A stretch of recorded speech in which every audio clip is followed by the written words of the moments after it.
बहुत कठिन है डगर 24 की। मगर सवाल यह है कि क्या 24 की डगर को आसान करने के लिए किसी भी स्तर तक उतरा जा सकता है, चाहे उसके लिए जितना खतरनाक और शर्मनाक प्रोपेगेंडा करना पड़ जाए, चाहे उसके लिए जितनी गहरी कॉन्स्पिरेसी थियरी बनानी पड़ जाए, चाहे उसके लिए पूरे मुल्क में घर घर में गली मोहल्ले में आग लगानी पड़ जाए। और सबसे बड़ा सवाल, क्या 2024 चुनाव को लेकर पीएम मोदी इस कदर घबरा चुके हैं कि हर एक दांव खेलने को तैयार है। समाज के जिस वर्ग के प्रति उन्होंने अब तक जबरदस्त संवेदनहीनता दिखाई है, अब उसी वर्ग के भैया बनने की कोशिश में लगे हैं। पिछले कई हफ्तों से आप पश्चिम बंगाल के संदेशखाली की महिलाओं की खबरें सुन रहे हैं। पीएम मोदी से लेकर बीजेपी के तमाम नेता और गोदी मीडिया के सैकड़ों लपड़झंडिस संदेशखाली के मुद्दे पर पश्चिम बंगाल को टारगेट करने और देश भर में अलगाव तथा डर का माहौल बनाने में जुट गए हैं। तो आज इस वीडियो में हम पश्चिम बंगाल के संदेशखाली पर बेहद आसान भाषा में कुछ तथ्य आपके सामने रखने जा रहे हैं, खासकर जिन लोगों को संदेशखाली पर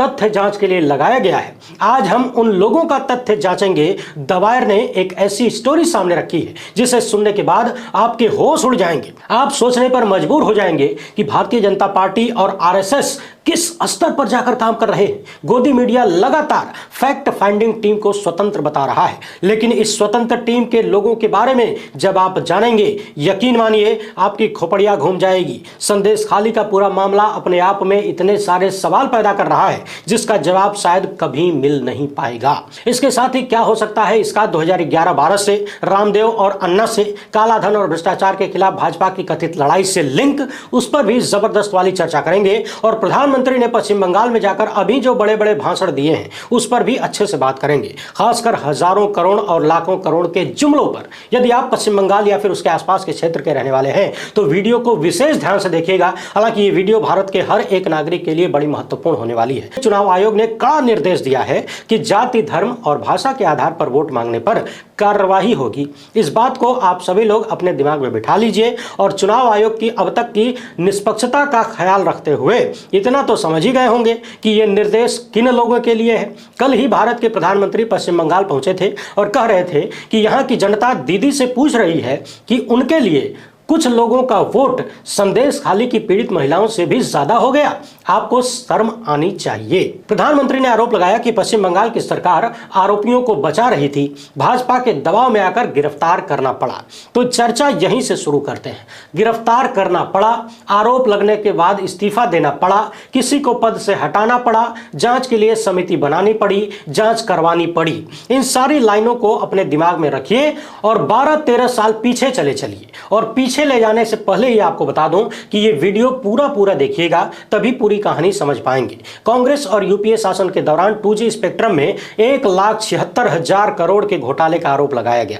देश भर के बड़े बड़े अखबारों में बड़ी बड़ी हेडलाइनें 176 के बाद अनगिनत शून्य लगाकर छापी गई। इतनी बड़ी संख्या देखकर देश की आम जनता बौखला गई, इस कदर बौखला गई कि कांग्रेस की यूपीए सरकार को जमीन के भीतर धंसा दिया। उस वक्त पूरे देश का मीडिया दिन रात 24 घंटे प्रधानमंत्री डॉक्टर मनमोहन सिंह को घसीट कर सवाल पूछा करता था। चारों तरफ से पड़ रहे दबाव ने यूपीए सरकार को अपने ही लोगों को पकड़कर जेलों में ठूसने को मजबूर कर दिया। देश की बड़ी बड़ी जांच एजेंसियां ईडी से लेकर सीबीआई तक को इस मामलों में घुसाना पड़ा। अपनी ही सरकार में मंत्री ए राजा को 15 महीने जेल में कांग्रेस की सरकार ने रखा। कनिमोझी को 6 महीने लगातार जेल में बिताने पड़े। इसके अलावा और भी बहुत सारे आरोपी, कोई 1.25 साल तो कोई 6 महीने, कोई 8 महीने, कोई 10 महीने तक जेलों में रहा। लेकिन जांच में पता चला कि ऐसा कोई घोटाला हुआ ही नहीं था। परंतु इस झूठ और प्रोपेगेंडा के दम पर जिन लोगों को जो हासिल करना था वो हासिल हो गया। ये अलग बात है कि हासिल होने के 10 साल बावजूद आज भी देश के प्रधानमंत्री और बीजेपी के बड़े बड़े नेता इसी 2G घोटाले को जनता के सामने परोसते हैं, याद दिलाते हैं, जो घोटाला असल में कभी साबित ही नहीं हो सका। इसी मोदी सरकार के अंदर आने वाली सीबीआई ने कह दिया कि इस घोटाले का कहीं कोई सबूत नहीं है, सारे आरोपी बरी हो गए। मगर कल्पना करिए, जिस वक्त इस घोटाले का आरोप लगा था, दुनिया भर में इसकी चर्चा हो रही थी। क्या उस वक्त कभी आपने सोचा था कि जिस कथित घोटाले की बात हो रही है, जिसको लेकर इतना बड़ा बवंडर खड़ा किया गया है, इसका कहीं कोई सबूत ही नहीं है, घोटाला है ही नहीं, सिर्फ अनुमान है और आरोप है। और यदि इसी अनुमान के आधार पर मोदी सरकार में स्पेक्ट्रम आवंटन को देखा जाए तो 2G घोटाले से भी कई गुना बड़ा घोटाला नरेंद्र मोदी की सरकार में कहा जा सकता है। खाली स्पेक्ट्रम आवंटन को लेकर ही मगर इस बार झूठ के आधार पर प्रोपेगेंडा खड़ा करने वाली कोई पार्टी सामने नहीं आई, क्योंकि जो ये कर सकता था वो खुद ही सत्ता में था। इसके अलावा काला धन के मसले पर रामकिशन यादव उर्फ रामदेव ने पूरे देश को किस कदर बरगलाया था, ये आप सबके सामने है। कम से कम वो सीन तो याद ही होगा जब रामदेव महिलाओं का सूट सलवार पहनकर भागे थे। उस वक्त ये व्यक्ति काला धन की सूची लेकर घुमा करता था, लेकिन मोदी सरकार आने के बाद वो सूची गायब हो गई और अब रामदेव के ऊपर ही तमाम काले पीले आरोप लगने लगे हैं। लगातार सुप्रीम कोर्ट तक फ्रॉड कहने लगा है। इसी तरह से भ्रष्टाचार के खिलाफ लड़ाई लड़ने के लिए अन्ना हजारे नाम के एक पुतले को ढूंढ कर लाया गया। इस पुतले ने पूरे देश का पुतला बना दिया। ऐसा पुतला जो वैचारिक रूप से कुछ लोगों के रिमोट कंट्रोल से काम कर रहा था। उसने पूरे देश की सोचने समझने की क्षमता पर ग्रहण लगा दिया। खासकर मीडिया ने जिस तरीके से अन्ना हजारे को तवज्जो दी और मीडिया पर जनता ने जो भरोसा दिखाया, उसकी वजह से पूरे देश में तत्कालीन सरकार के खिलाफ माहौल बनाने में मदद मिली। लेकिन जरा याद करिए, मामला 2G घोटाले का हो या कोयला घोटाले का, काला धन का हो या फिर भ्रष्टाचार लोकपाल का हो, ये सारे मामले मोदी के सत्ता में आते ही धुआं धुआं क्यों हो गए? क्यों इन सभी मामलों में कोई आरोप सिद्ध नहीं हुआ, किसी को सजा नहीं मिली? और जिन लोगों ने ये सारा बखेड़ा खड़ा किया, पूरे देश को टोपी पहनाई, वो सब सत्ता का आनंद ले रहे हैं। आज किसान अपनी MSP मांग रहा है तो सत्ता समर्थित लोग उन्हें नकली किसान कह रहे हैं। मगर रामदेव को किसी ने उस वक्त नकली बाबा नहीं कहा था। हाँ, अब जरूर लोग कहने लगे हैं कि ये कोई आबा बाबा नहीं है, ये तो व्यापारी आदमी है और व्यापार में भी तमाम तरीके के फ्रॉड कर रहा है, जो फ्रॉड आए दिन पकड़े जाते हैं। और ये बात मैं नहीं, सुप्रीम कोर्ट कह रहा है। उस वक्त अन्ना हजारे को किसी ने भी आंदोलन जीवी नहीं कहा। डॉक्टर मनमोहन सिंह ने अन्ना हजारे का भरपूर सम्मान किया, उन्हें आंदोलन जीवी, आंदोलन खोर नहीं कहा या फिर नकली भी नहीं कहा गया। CAG विनोद राय के झूठे आरोपों को किसी ने बीजेपी की साजिश नहीं कहा था। जैसे आज नौजवान अपने हक के लिए खड़े हो जाएं तो वो नकली नौजवान हो जाते हैं, पहलवान बेटियां अपने सम्मान के लिए खड़ी हो जाएं तो वो नकली पहलवान हो जाती हैं, कांग्रेसी हो जाती हैं। उस वक्त ऐसा नहीं हुआ करता था। इन सारी चीजों को यदि आप गहराई से देखेंगे तो पता चलेगा कि इन सब के पीछे भारतीय जनता पार्टी से लेकर उसकी जन्मदाता संगठन का कितना गहरा रोल रहा है। ऐसा लगता है कि सब कुछ प्लानिंग के तहत हो रहा था, चाहे अन्ना को मुंबई से दिल्ली लाना हो, चाहे रामदेव को सूट सलवार पहनाना हो, या फिर 2G घोटाले का आरोप लगाना हो। जिस विनोद राय ने 2G घोटाले को लेकर तरह तरह के आरोप कांग्रेस के नेताओं पर लगाए, बाद में उसी विनोद राय ने बिना शर्त माफी कांग्रेस के नेताओं से मांग ली। यह सारी कहानी मैं आपको इसलिए याद दिला रहा हूं ताकि कॉन्स्पिरेसी थ्योरी और प्रोपेगेंडा के स्तर को जरा आप भांप सकें, कल्पना कर सकें, अंदाजा लगा सकें कि इन लोगों की साजिशें कितने गहरे तक काम करती हैं। आइए अब पश्चिम बंगाल चले चलते हैं, लेकिन संदेश खाली के मुद्दे पर बात करने से पहले ये जान लीजिए कि पश्चिम बंगाल में लोकसभा की कुल 42 सीटें हैं। 2014 में बीजेपी को मात्र 2 सीटें मिली थी, 2019 में ये बढ़कर 18 हो गई थी। मगर 2024 की कहानी ये है कि हाल फिलहाल में पश्चिम बंगाल में बीजेपी ने TMC के जितने मजबूत चेहरों को जांच एजेंसियों या फिर अलग अलग जुगाड़ लगाकर अपने पाले में किया था, ज्यादातर बीजेपी छोड़कर वापस TMC में जा चुके हैं। यानी जानकारों का कहना है कि जिनके दम पर बीजेपी को पिछली बार 18 सीट मिल गई थी, ज्यादातर लोग अब बीजेपी के साथ नहीं हैं, जिसकी वजह से बीजेपी को यह घबराहट है कि यदि पश्चिम बंगाल में सीटें बढ़ नहीं रही हैं तो कम से कम 18 तो मिल ही जाए। लेकिन अलग अलग रिपोर्ट्स के अनुसार बताया जा रहा है कि पश्चिम बंगाल में बीजेपी को 7-8 सीटों का कम से कम तात्कालिक नुकसान हो सकता है। यानी अभी चुनाव हो गए तो बीजेपी को कम से कम 7-8 सीटें गंवानी पड़ जाएंगी। यह भी हो सकता है कि बीजेपी सिंगल डिजिट में ही रह जाए। इन्हीं को बचाने की जुगत में प्रधानमंत्री, बीजेपी और RSS लगातार दिन रात काम कर रहे हैं। और जब 10 साल की सत्ता संभालने के बाद आपको सीटें बचाने या बढ़ाने के लिए काम करना हो, तमाम मुद्दों पर आप फेल हो चुके हो, जिन मुद्दों को लेकर आए थे उन मुद्दों पर जवाब देने की स्थिति में न हो, कुछ न बचा हो, तो फिर प्रोपेगेंडा ही सहारा बनता है। हालांकि भारतीय जनता पार्टी और नरेंद्र मोदी ने साल 2014 से पहले से ही सिर्फ और सिर्फ प्रोपेगेंडा का ही ज्यादा सहारा लिया, काम का कम लिया। जो काम होता भी है उसमें प्रोपेगेंडा ज्यादा होता है। अभी उत्तराखंड के टनल में जो मजदूर फंसे थे उनको बचाने को लेकर ही देख लीजिए, कितने ही दिनों तक ये मजदूर फंसे रहे, कौन कौन सा जुगाड़ लगाकर उन्हें बचाया गया। लेकिन दिल्ली के अलग अलग मोहल्लों में सड़कों पर प्रधानमंत्री की तस्वीरें इस तरह से लगा दी गई हैं मानो इन्होंने ही बचा लिया हो। अब लोग पूछ रहे हैं कि प्रधानमंत्री रेट माइनर कब बन गए, पता नहीं चला। हालांकि जिस रेट माइनर को उस वक्त खूब माला फूल पहनाकर स्वागत किया जा रहा था, उस बेचारे को भी बेघर कर दिया गया है। तो फिलहाल मामला यह है कि पश्चिम बंगाल में जब बुरी तरह से कुर्सी डगमगाते हुए दिख रही है, तब संदेश खाली नाम की जगह को ढूंढ लिया गया है। कुछ समय पहले यहां पर टीएमसी नेता शाहजहां शेख के यहां भ्रष्टाचार के कुछ मामलों पर छापेमारी करने के लिए ईडी जैसी एजेंसी पहुंचती है। हालांकि ईडी ऐसे मामलों के लिए बनाई गई एजेंसी नहीं है, मगर चूंकि मुमकिन है योजना चल रही है, इसीलिए कुछ भी संभव है। ईडी के अधिकारियों पर वहां हमला होता है। इसके बाद बहुत सारी महिलाओं का एक साथ ये आरोप सामने आता है कि टीएमसी नेता शाहजहां शेख और इसके लोग वहां की महिलाओं के साथ बहुत ज्यादती करते हैं। ये लोग मोहल्लों में घुस जाते हैं, घर घर में घुसकर जो लड़की महिला पसंद आती है उसको उठा ले जाते हैं, रात भर अपने पास रखते हैं, कुछ भी करते हैं, कोई कुछ कर नहीं पाता। इस तरह के बहुत सारे आरोप वहां की महिलाओं ने लगाए टीएमसी नेता पर। काफी दिनों तक ये नेता फरार रहा। निश्चित तौर पर फरारी के मामले में पश्चिम बंगाल की सरकार को जिम्मेदार ठहराया जा सकता है। हालांकि इस दौरान बहुत सारे लोगों ने यह भी आरोप लगाया कि आरोप लगाने वाली महिलाएं वहां की हैं ही नहीं, उन्हें बाहर से लाकर यह सब कुछ करवाया जा रहा है। और जिस तरीके से गोदी मीडिया और भाजपा ने इस मामले को लपका है, उससे संदेह और गहराने लगा है। यहां एक और महत्वपूर्ण सवाल यह है कि भारतीय जनता पार्टी तथा आरएसएस पश्चिम बंगाल के इन क्षेत्रों में काफी एक्टिव है और बीजेपी तो पश्चिम बंगाल में दूसरे नंबर की पार्टी भी है। फिर इतना बड़ा मुद्दा बीजेपी के हाथों से अब तक अछूता क्यों रहा? हाल ही में पश्चिम बंगाल में विधानसभा के चुनाव भी हुए। बीजेपी ने एड़ी से चोटी तक का जोर लगाया ताकि सत्ता में आ जाए। फिर भी यह मामला बीजेपी की नजर से कैसे बच गया, या फिर इसे छोड़कर बचाकर रखा गया? क्योंकि आरएसएस तो इन जगहों पर काफी एक्टिव है। यदि शाहजहां शेख वहां की महिलाओं के साथ ऐसा बर्ताव कर रहा था या करवा रहा था, तो फिर अब तक भारतीय जनता पार्टी इस मामले पर खामोश क्यों थी?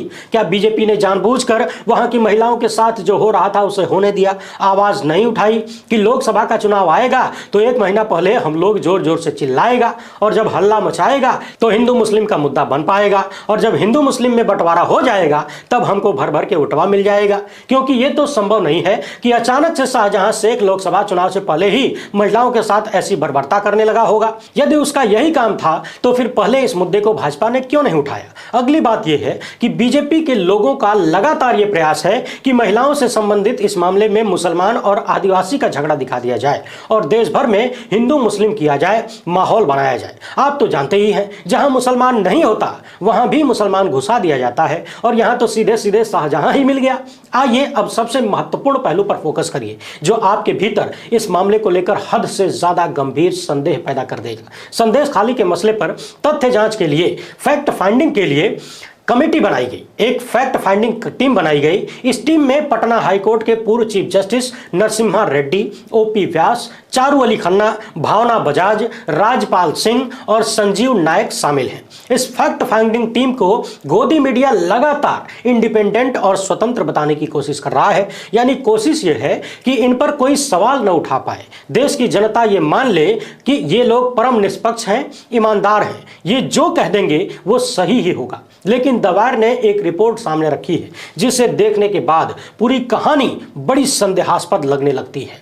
ये जो 6 सदस्यों की टीम है, इस मामले की फैक्ट फाइंडिंग के लिए बनाई गई है, इसमें प्रमुख नाम है रिटायर्ड चीफ जस्टिस रेड्डी का। इनके बारे में दवार ने बताया है कि ये काफी लंबे समय से पीएम मोदी की भाजपा की वैचारिक संगठन आरएसएस से जुड़े रहे हैं। इन्होंने आरएसएस के कई कार्यक्रमों में हिस्सा लिया है। दत्तात्रेय होसबोले और मोहन भागवत जैसे वरिष्ठ आरएसएस नेताओं के साथ इन्हें कई बार देखा गया है। और सिर्फ यही नहीं, फैक्ट फाइंडिंग टीम के अन्य सदस्यों का भी आरएसएस तथा बीजेपी से गहरा संबंध दिखता है। विशेष रूप से इस टीम के 6 सदस्यों में से 5 ने 2023 में 2 बार पश्चिम बंगाल का दौरा किया, एक बार जनवरी में, फिर अप्रैल में, 2023 की बात है। और यह दौरा विशेष रूप से भाजपा के मानवाधिकारों के कथित उल्लंघन पर तथ्य खोज मिशन पर किया गया था, टीएमसी के खिलाफ, और इसका नेतृत्व भी रिटायर्ड जस्टिस रेड्डी ने ही किया था। आगे की बातों को जरा विशेष ध्यान देकर सुनिएगा। अब दवायर ने किस तरीके का भगवा कनेक्शन इस टीम के सदस्यों का सामने रखा है, जरा देखते जाइए। बताया गया है कि 2017 में जस्टिस रेड्डी ने आरएसएस की शाखा एबीवीपी के रजत जयंती समारोह की स्वागत समिति के अध्यक्ष के रूप में काम किया था। फरवरी 2018 में वो आरएसएस ट्रेड यूनियन भारतीय मजदूर संघ के तेलंगाना के दूसरे त्रिवार्षिक सम्मेलन में मुख्य अतिथि थे। 2019 में वो आरएसएस की छात्र शाखा एबीवीपी के 65वें राष्ट्रीय सम्मेलन में उद्घाटन समारोह के मंच पर थे। 2022 में उन्होंने निजाम के शासन से हैदराबाद की मुक्ति का जश्न मनाने के लिए आरएसएस के कार्यक्रम में हिस्सा लिया था। अगला नाम है पत्रकार संजीव कुमार नायक का, जो कि द संडे गार्जियन के साथ थे। उनके बारे में बताया जाता है कि एबीवीपी का पुराना हाथ है ये। इन्होंने आरएसएस के अंग्रेजी मुखपत्र ऑर्गेनाइजर और आरएसएस समर्थित दोनों के संपादक के रूप में कार्य किया है। तीसरे सदस्य है भावना बजाज। ये तो सीधे सीधे दिल्ली बीजेपी की प्रदेश कार्यकारिणी सदस्य ही है। अगले हैं पूर्व रजिस्ट्रार ओपी व्यास। इन्होंने भी एबीवीपी के कार्यक्रम में हिस्सा लिया है। एक है खन्ना, जो कि लॉयर्स फॉर जस्टिस के साथ घनिष्ठ रूप से काम करते हैं, जो कि बीजेपी समर्थित दिल्ली स्थित एक कार्यक्रम है। यानी संदेश खाली के मामले में फैक्ट फाइंडिंग टीम के ज्यादातर सदस्य गंभीर रूप से बीजेपी और आरएसएस से जुड़े हुए हैं, विचारधारा से जुड़े हुए बताए जा रहे हैं। और ये लोग महिलाओं द्वारा आरोप लगाए जाने के बाद ही नहीं, बल्कि उसके पहले से ही पश्चिम बंगाल को घेरने की कोशिशों में शामिल बताए जा रहे हैं कथित रूप से। इस मामले पर टीएमसी के प्रवक्ता कुणाल घोष का कहना है कि इस टीम के सदस्य भाजपा पार्टी के कैडर हैं। ये टीम उत्तर प्रदेश, मध्य प्रदेश, गुजरात, असम, मणिपुर में क्यों नहीं पहुंची? उस वक्त ये फैक्ट फाइंडिंग टीम कहां थी? इनका एकमात्र उद्देश्य टीएमसी सरकार को बदनाम करना है। वैसे जिस तरीके से अलग अलग संगठन पश्चिम बंगाल के मामले में एक्टिव हुए हैं, मणिपुर, उत्तर प्रदेश, गुजरात, मध्य प्रदेश के मामलों पर चद्दर तान कर सोते रहते हैं, पानी फेंकने पर भी नहीं जागते, वो संगठन भी पश्चिम बंगाल के मामले पर स्वतः संज्ञान लेने लगे। इन सब की एक्टिवनेस और फैक्ट फाइंडिंग टीम में आरएसएस तथा बीजेपी के कथित लोगों का जमावड़ा बड़े संदेह पैदा कर रहा है। एक लंबी चौड़ी कॉन्स्पिरेसी थियरी को लेकर सवाल पैदा कर रहा है। क्या इस पूरे घटनाक्रम का सिर्फ और सिर्फ राजनीतिक उद्देश्य ही है? यहां मैं एक बात स्पष्ट कर दूं, देश या दुनिया के किसी भी हिस्से में समाज के किसी भी वर्ग के साथ यदि ज्यादती हो रही है तो उन्हें इंसाफ मिलना चाहिए, दोषियों के खिलाफ कार्रवाई होनी चाहिए। मगर भारतीय जनता पार्टी की सरकारों और खासकर नरेंद्र मोदी से महिलाओं के खिलाफ हुए अत्याचार में इंसाफ मिल जाए, यह उम्मीद करना मूर्खता की पराकाष्ठा कही जा सकती है। आज ही पश्चिम बंगाल पहुंचकर प्रधानमंत्री मोदी ने कहा कि बंगाल में स्थिति यह है कि यहां पर पुलिस नहीं बल्कि अपराधी तय करते हैं कि उन्हें कब सरेंडर करना है, कब गिरफ्तार होना है। मगर सवाल तो यह है कि पश्चिम बंगाल में कम से कम अपराधी या आरोपी ये तय करने की स्थिति में तो आता है, इतना मजबूर तो होता है कि उसे कब सरेंडर करना है, कब गिरफ्तार होना है। भाजपा की सरकारों में तो अपराधी ये मानकर चलता है, ठान कर चलता है कि किसी के भीतर इतनी हैसियत नहीं, पुलिस की इतनी हिम्मत नहीं कि उसको गिरफ्तार कर ले, न तो उसे सरेंडर करना है न उसे कोई गिरफ्तार कर सकता है। याद करिए, देश की पहलवान बेटियां कितने दिनों तक अपने सम्मान के लिए लड़ाई लड़ती रहीं, मगर प्रधानमंत्री मोदी ने भाजपा सांसद ब्रजभूषण सिंह को बचाने में कोई कोर कसर नहीं छोड़ी। एक तरफ संसद का उद्घाटन कर रहे थे, पूजा पाठ करवा रहे थे, दूसरी तरफ सड़कों पर पहलवान बेटियों को पुलिस के बूटों के नीचे रौंदा जा रहा था, और वो भी प्रधानमंत्री की पुलिस द्वारा। तब इन्हें देश की महिलाओं की इज्जत का ख्याल नहीं आया।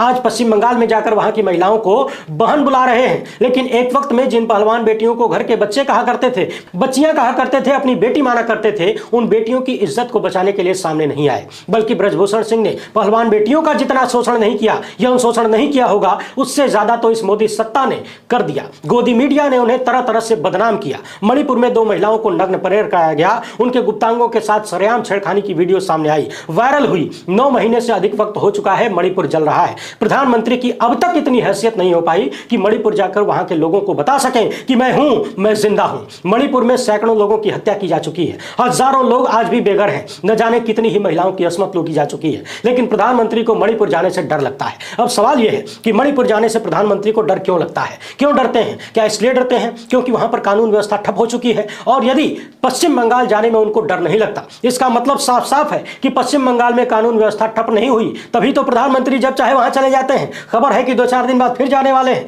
यानी प्रधानमंत्री के कहीं जाने आने को लेकर यदि कानून व्यवस्था का आकलन करें तो सिद्ध होता है कि पश्चिम बंगाल की कानून व्यवस्था भाजपा शासित मणिपुर से बहुत बेहतर है। तभी तो साहेब वहां जाने से डरते नहीं हैं और मणिपुर जाने से डरते हैं। दूसरी तरफ गोदी मीडिया लगातार चिल्ला रहा है कि पश्चिम बंगाल में राष्ट्रपति शासन लगा देना चाहिए, जबकि यही गोदी मीडिया आज तक मणिपुर के बारे में एक शब्द नहीं बोल सका। ढूंढ ढूंढ कर विपक्ष के नेताओं को संदेश खाली पर सवाल पूछा जा रहा है, लेकिन भाजपा के तमाम नेताओं से मणिपुर के मामले पर सवाल पूछने की हिम्मत किसी गोदी मीडिया के लपड़झंडिस की नहीं है। मैं ये बिल्कुल नहीं कह रहा कि पश्चिम बंगाल के इस मामले पर सवाल नहीं पूछा जाना चाहिए, जरूर पूछा जाना चाहिए, दौड़ा दौड़ा कर पूछा जाना चाहिए, लेकिन पश्चिम बंगाल पर सवाल पूछने से पहले उसकी तुलना में 1000 गुना ज्यादा सवाल मणिपुर को लेकर पूछे जाने चाहिए। प्रधानमंत्री को चिन्मयानंद याद नहीं आता, कुलदीप सिंह सेंगर याद नहीं आता, उत्तराखंड की अंकिता भंडारी के साथ क्या क्या हुआ, उन्हीं की पार्टी के लोगों पर आरोप लगा, उसकी याद प्रधानमंत्री को नहीं आती। आज भी अंकिता भंडारी का परिवार न्याय की गुहार लगा रहा है। आरोप लगा रहा है कि जो लोग भी हमारा साथ देते हैं प्रशासन उनको फंसाने लगता है।